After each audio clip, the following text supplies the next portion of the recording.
এক ছোট গ্রামে অর্ণব নামের এক ছেলে ছিল। খুব ছোট থেকেই সে স্বপ্ন দেখত বড় হয়ে অসাধারণ কিছু করবে। কিন্তু তার পরিবার ছিল খুবই দরিদ্র।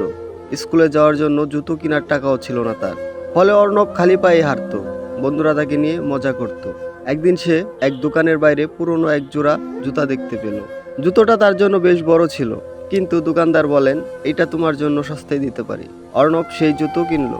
প্রতিদিন স্কুলে যাওয়ার সময় সে এক পায়ে জুতা পরতো, আরেক পা খালি থাকতো।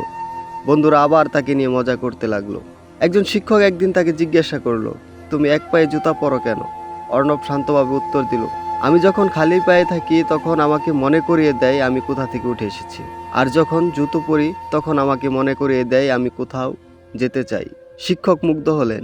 তিনি অর্ণবকে বিভিন্ন প্রতিযোগিতায় অংশগ্রহণ করতে উৎসাহ দিলেন। অর্ণব কঠোর পরিশ্রম করে এবং একদিন সে তার প্রতিভার জন্য শহরে এক বড় প্রতিষ্ঠানে স্কলারশিপ পেল। কয়েক বছর পর অর্ণব একজন সফল উদ্যোক্তা হয়ে গ্রামের মানুষদের সাহায্য করা শুরু করলো। সে তার প্রথম জুতাটা এখনো যত্ন করে রেখে দিয়েছে।